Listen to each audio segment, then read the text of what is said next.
Hey NoviceSteaders, welcome back to my channel. You're watching NoviceSteading with Uncle Vaddie, and I'm Uncle Vaddie. So today is actually a great and exciting day. I'm going to go visit a friend of mine. He has his own urban farm operation going on in Baltimore. So, you know, we have some restrictions when it comes to farming and when it comes to growing our own food. We live in a very condensed area, so there are a lot of restrictions and things like that. Depending on where you live, you may not be able to do certain things. That's having livestock, chickens, things like that. Duke Farmer has done a great job as not only farming and doing things for himself at home, but he also has an operation going on in the inner city of Baltimore, which is really exciting. So we're gonna go check that out today. So you guys stay tuned, I'll be right back.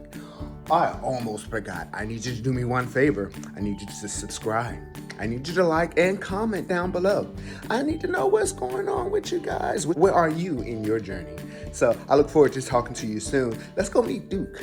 I made it to Baltimore. As you can see, I'm just warning for you guys. You might hear some traffic in the background. This is my buddy, my friend. Haven't seen him in a little while. Duke_Farm Lab.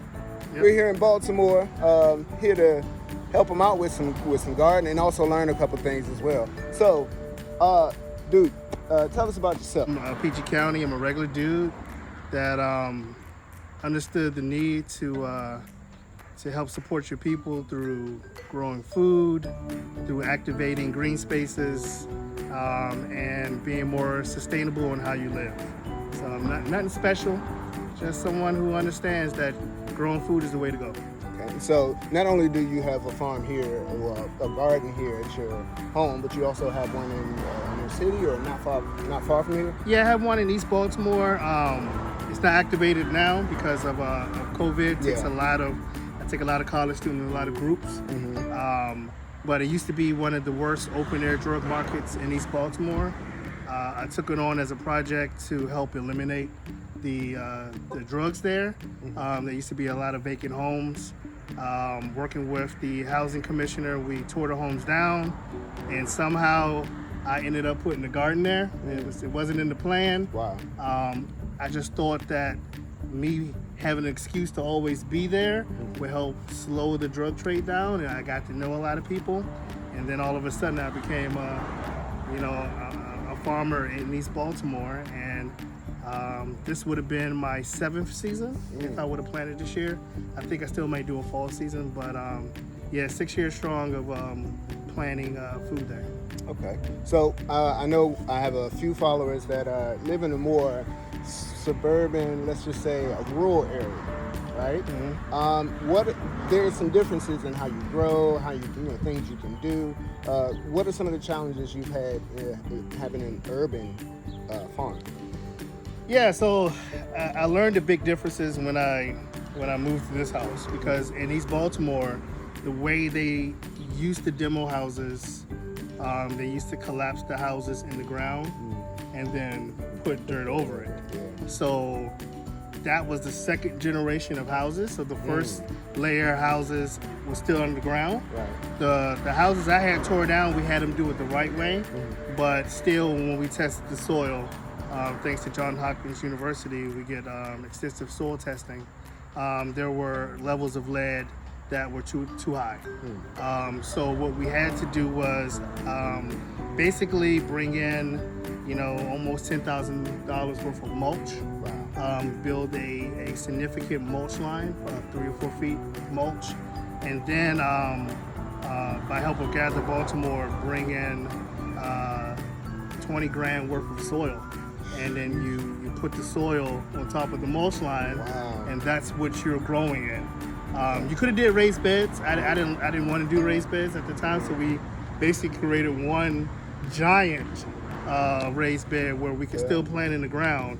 It's just the roots aren't getting into the soil that's contaminated. Sweet, that's sweet. So that kind of shows how the wood chips kind of break down, also feed in nutrients into and that also means making sure you're measuring the mulch line and replenishing mulch and dirt to make sure that you're never growing into the existing soil. I don't do too many deep-rooted plants that go really deep, but so far I haven't had any problem with plants growing into the contaminated soil. Because the farm is at a kind of slant, I do have a problem sometimes with runoff. All the great soil ends up at one end of the farm, but it's just making sure that you're, when you're planting each season, that you're replenishing and shoring up areas that might have some runoff issues. So some of the pests that you could get are kind of different from out in the country, right? Would you say, or? I don't know. A lot of people think that you have a rat problem. Well, because of being in the city. Right. I have absolutely no rat problem. One, because rats don't really like fresh stuff. They like things that are broken down, high in fructose, high in sugars, and things that are rotten. That's the reason why you really have to be, your farm etiquette is really important. Making sure that you don't let fruit fall to the ground and rot. Also, the city has a lot of red-tailed hawks, very large hawks. Right. I have a breeding pair that lives around the farm, so they do extensive hunting. Yeah, so that's you would see them flying giant rats up to the telephone pole and hearing their bones crunch as they eat them. We also have a fox. Talk about pest control, bro. Yeah, we also have a fox that frequents the farm. Okay. That helps keep the groundhogs away. You live in the city. Right. For some reason, we have a groundhog problem. Wow. Like lots of groundhogs that love to eat like rooted plants. Like if I did horseradish, they love sweet potatoes. They love beets. They love tops of carrots, the tops of the cabbage. Oh man. So the fox really helps with keeping the groundhogs away. So those are kind of like country pests. Right. So we kind of had the same pests that you all have in the country and in the county. Right. Yep. So you said some other pests. What about what is it? I'm a novice steader. I don't know everything, but it's those caterpillars that like the tomatoes. Yeah, I don't have too much problem with caterpillars. Harlequin beetles, they will tear your kale and collards and they crop up. They only last about 4 to 6 weeks, but when they come out, man, they would decimate your crop. Japanese beetles. You have problems with your typical. Sometimes your caterpillars. I mean, the monarchs do. They come over Baltimore when they're migrating, so they also lay eggs in Baltimore. As pretty as monarch butterflies are, caterpillars are caterpillars. Right. They eat and they eat voraciously. So stay on the top of pests. I don't like to use pesticides at all. So I like to plant things that they like to eat. They have the harlequin beetles and the caterpillars have their own little section of the garden where they can eat. I also like to plant flowers that are natural repellents of bugs. So I don't have to use insecticides. And if I do have to use, I'll do a soap mixture, a homemade insecticidal soap mixture. Okay. Cool. So I know you were working earlier. I didn't want to stop you, but you mind if we take a quick tour of the garden? Yeah. Come on. Right. Guys, come with us for a second. The Duke's backyard, the Duke's Farm Lab. Yep. You want to give us a slight tour about what you're doing? I know you're taking out stuff. You're getting ready for fall. So talk to us. Tell us what's going on. Yeah. So I grew a lot this year. I probably grew a little more than what I wanted to grow. I wanted to really test out different. The reason why we call it the farm lab is that I use different methods, test out different methods, test out different types of fruits and vegetables that we don't typically grow in this area. So I kind of grew extensively, and as you know, weeding is 90% of gardening is weeding. So now I'm transitioning into fall season. I've harvested hundreds of tomatoes and peppers. I've done some canning. I gave out a lot of it to my neighbors, and that's probably the biggest joy that you get from growing food, is being able to give it to your neighbors, because they'll tell you it tastes totally different than what it tastes in the store. Right. It's like something. It's a lot of love put in when you put canning, when you're growing stuff. There's a lot of love put into that, and so it's much more appreciated. And it makes just things taste better. Yeah. So this is the sad part of farming or gardening, is when you're taking things out. It's also the part a lot of people don't talk about, because it's the messy phase. People usually, they love to see the beginning phase. They love to see when it's time to pick, but no one wants to see the maintenance phase, and no one wants to see when it's time to take everything down. So you're here at a unique time when you see that though I still have tomatoes growing on this tomato plant, it's coming up. I'm gonna pick all the tomatoes. The green ones will be fried. The red ones will be turned into salsa and canned. The sunflowers are missing their heads because as beautiful as they are, it's time to let them dry out and become sunflower seeds. Okay.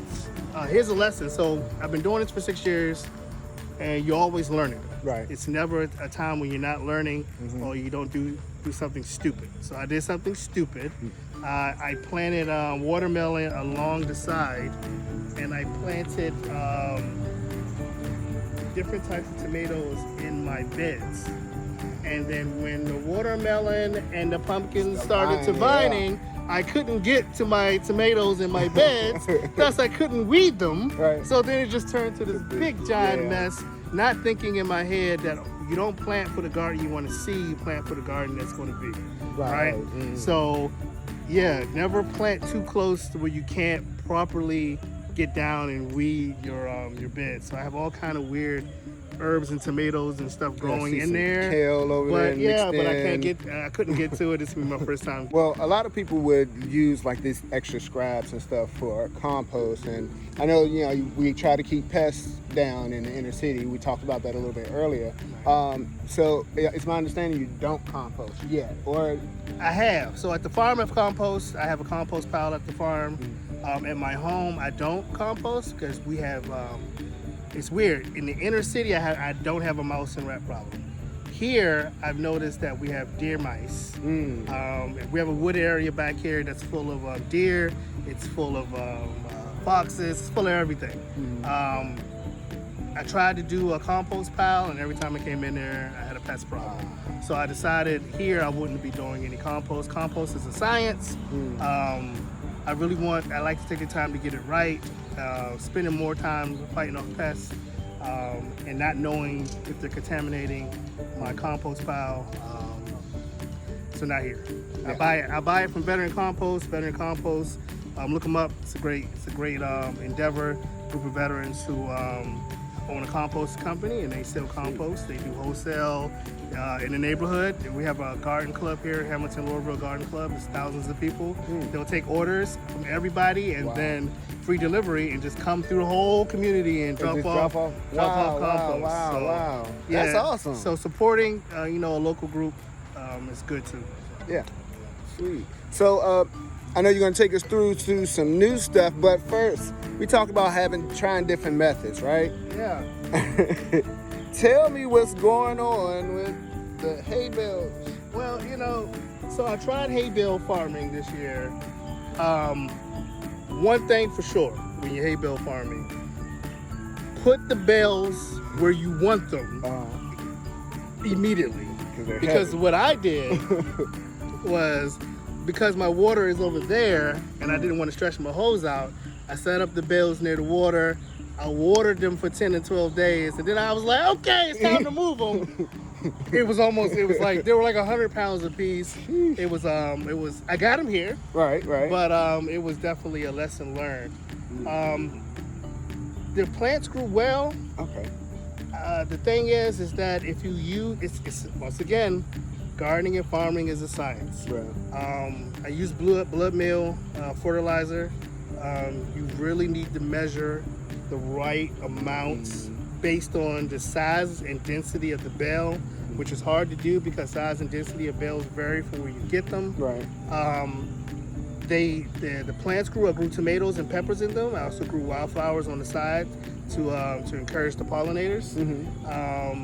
You can't control the weather, so it continued to rain and rain and rain. Yeah. The more rain we got, the more the bale broke down, the more the fertilizer was breaking down the bale, and the heavier the plants got, no matter if you staked them or not, they just sunk deeper and deeper. And then as you can see, it's nicely broken down now. I mean, this is nice stuff, but man, it doesn't support your plants. As you can see, these stakes were just Just all in Just, the wind. just look at that. It's all over the place. We just had, was it? Yeah. The hurricane, Yeah. tropical storm. I lost. Isa. Well, the tropical storm was fine. It was the storm before that. I lost 70% of my garden. It was luck. It was fortunate. It was time to harvest the corn. Okay. I had a lot of corn. This whole section here was corn. So what we're standing in is corn. Corn section. Okay. I had to harvest all the corn and the majority of the tomatoes. But yeah, hay bale farming. It's cute. It's a nice idea. I don't know how practical it is for people who grow a lot of stuff. You know, you can't control how it breaks down, and you can't continually spend time staking up tomatoes. Tomatoes get heavy. Yeah. I would say if you wanted to grow pollinators inside of them, that's a great idea to do a wildflower mix to attract pollinators to your garden. I wouldn't use the method kit. Okay. Yeah. True that. So let's walk down a little bit further. I see you doing some tilling. Yeah, I'm tilling, man. I'm about to get rid of this habanero. I hate to get rid of it because it got so many. It still has a lot of habaneros on it. I see. I'm about to pull this up, pick the habaneros out. Pickle some. And I got a blueberry and raspberry here that's going to stay. Okay. But the habanero is going to come up. I'm going to keep these corn stalks up for fall ambiance. Okay. You know, there was Indian corn that I planted over here just to keep it up, just for, you know, I might do a scarecrow on it or something weird like that. So I'll try to keep it up as much as possible. But yeah, it's time to till up the dirt. This section back here, this is also weird. So I was growing popcorn over here. Oh.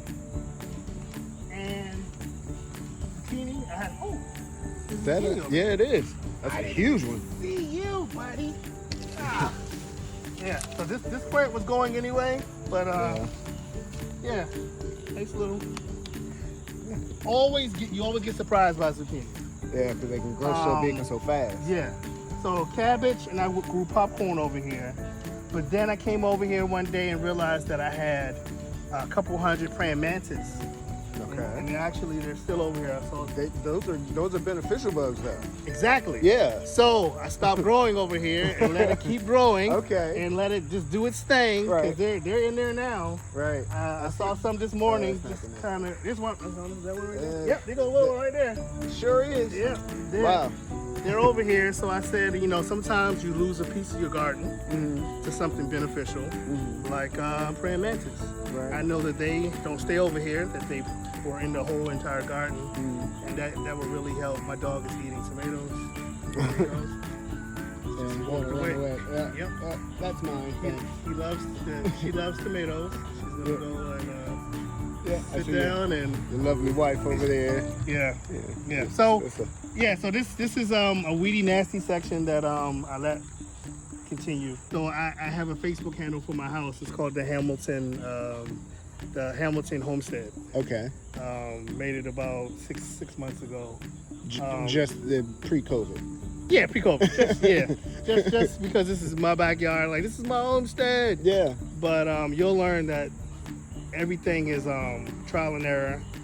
Do a lot of reading, a lot of research. Yeah. Nothing's going to always come out like the way you plan it, but you will always be happy to eat what you grow. Yeah. No matter what it is, no matter what it look like, you're going to be happy that you did. Sweet. So last thing, I don't hear livestock. I don't hear any chickens or anything like that. Yeah, so you're not a true farmer unless you do multiple things, right? So my multiple things is that I do make wines and liquors from some of my produce. Okay. Being a farmer means that you not only do vegetation, but you do either a winery or you do livestock. I want chickens. I think I'm gonna put a chicken coop back here. Okay. In Baltimore City, it has to be a movable chicken coop. Okay. So. And you can only have 2 hens, and you cannot have any roosters. Someone has a rooster, and I know why you can't have a rooster in the city. They're loud. Because all day, not just in the morning. Right. Surprise, it's not cockadoodling now. It's the reason why you can't have a rooster. But yeah, I think Next year, when I put my shed up, I'm also going to put up a chicken coop and do eggs. I'm not going to eat the chickens. So I'm just going to do eggs. My neighbors next door do rabbits. Okay. It's a lot of things you can do in the city. And People don't know. They eat the rabbits. Yeah. They are definitely survivalists. They're from Louisiana. They just dug a pond over there. Oh, I remember. That was last time. Yeah, Last time we were talking about that. Yeah. Right. So they're definitely. We share produce. We share seeds. Sweet. They're a little more intense than I am. They want to take over this back area, just like guerrilla style. Yeah. All right. Well, I know you're getting ready for fall. We're in the middle of August right now. So, what you got getting ready to go in the ground? I know you said you're doing direct sow. So I'm going to do kale. Okay. And garlic. Which I'm going to do garlic from the garlic that I have that I bought from the store. I'm just going to break it up. So that actually works. Yeah. Okay. I mean, you ever left your garlic and it start the little sprout green thing? Yeah. So you just kind of dig a trench just... and you just kind of drop it in there. It's definitely a great winter crop. It needs the winter. So. And it doesn't have a large root system, right? No. Yeah, you don't need it too deep. No. You can even grow it in containers, would you say? Yeah. Okay. And garlic, you can grow anything in containers. Anything. So kale, garlic, maybe carrots. I have a hard time growing things that I don't like. Yeah. Like, why you don't grow okra? Because I don't like okra, so I'm not growing okra. So I like to do carrots because it's a pretty vegetable. It's hardy. You know, it makes a great stock. I just don't like it. I might do it, but I love kale. Okay. And kale will grow throughout the winter. Yeah. And it will keep growing and keep growing, and you keep cutting it and you keep growing. It gets a little tart, but it makes great juices. Yeah. Smoothies. So I might use this whole area because kale reduces down so much. You need a large area to plant a lot of kale to get any good use out of it. True. Okay, I like that. I really like that. So I'm gonna actually get my hands dirty with you. Get a little. You gonna till?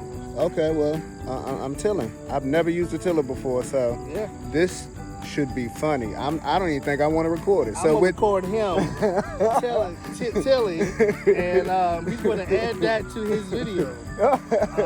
It's a funny thing. Also, I've broken 4 or 5 tillers. Because this is a public video, I'm not going to tell you where I got the tillers from. Okay. Never go cheap on tillers. The $400 tillers, don't buy. Trash. Get the $600 to $800 one. Okay. I've went through 4 $400 tillers. So you do the math. Yeah. I currently I rented a tiller because I broke my. Once again, a $400 tiller. Took it to the repair person. Waited 6 months. Oh yeah, we can't fix this. So I rented a tiller. Always read the directions. The last time I tilled this up, it was all grass. There's a front wheel on the tiller. Right. And I just had the hardest time pushing that tiller. I mean, I was sore for days pushing it through the mud. And I went to go rent the tiller again. And the guy from Home Depot says, "Oh yeah, don't forget, the front wheel comes up. That's just for transportation." And I'm like, "Whoa, the front wheel comes up."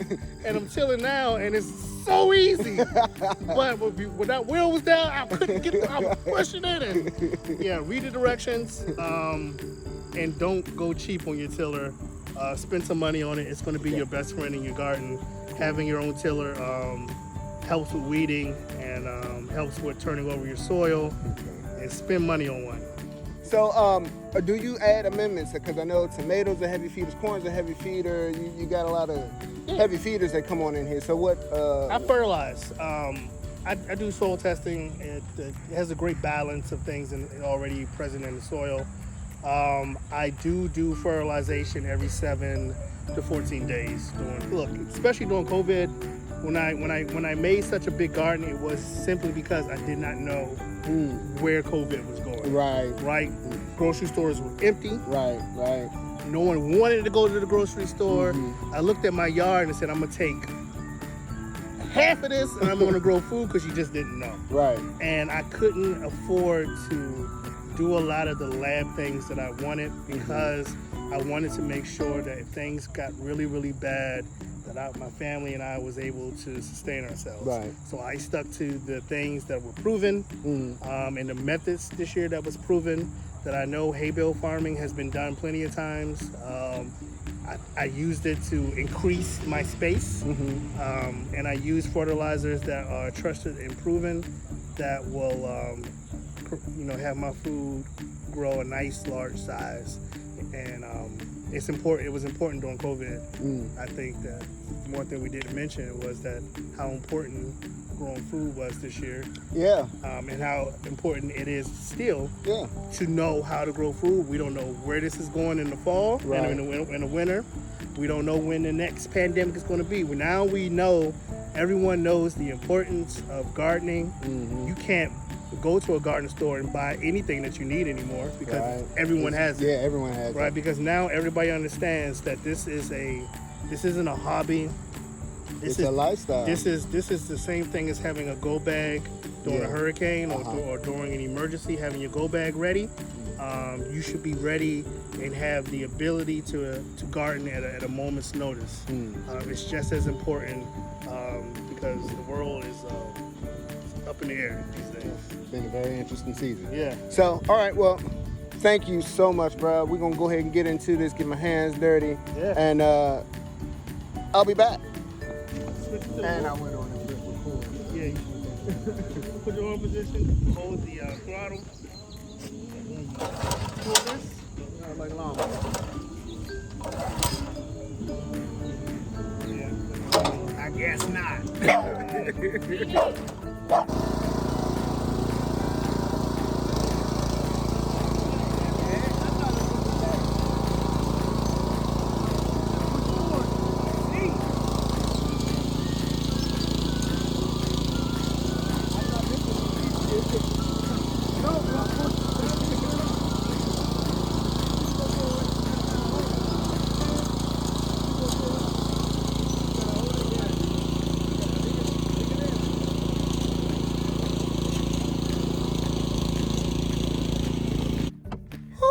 What a day. Well, I want to thank you guys again for joining my channel, and thanks for watching. It has been an amazing day. I learned so much, and I hope you guys did too. Again, I'm Uncle Vaddie. You're watching NoviceSteading, and we don't know what we're doing, but we're doing the best to learn what we can. So, with that being said, God loves you. So do I, and it's actually nothing you can do about it. You guys take care.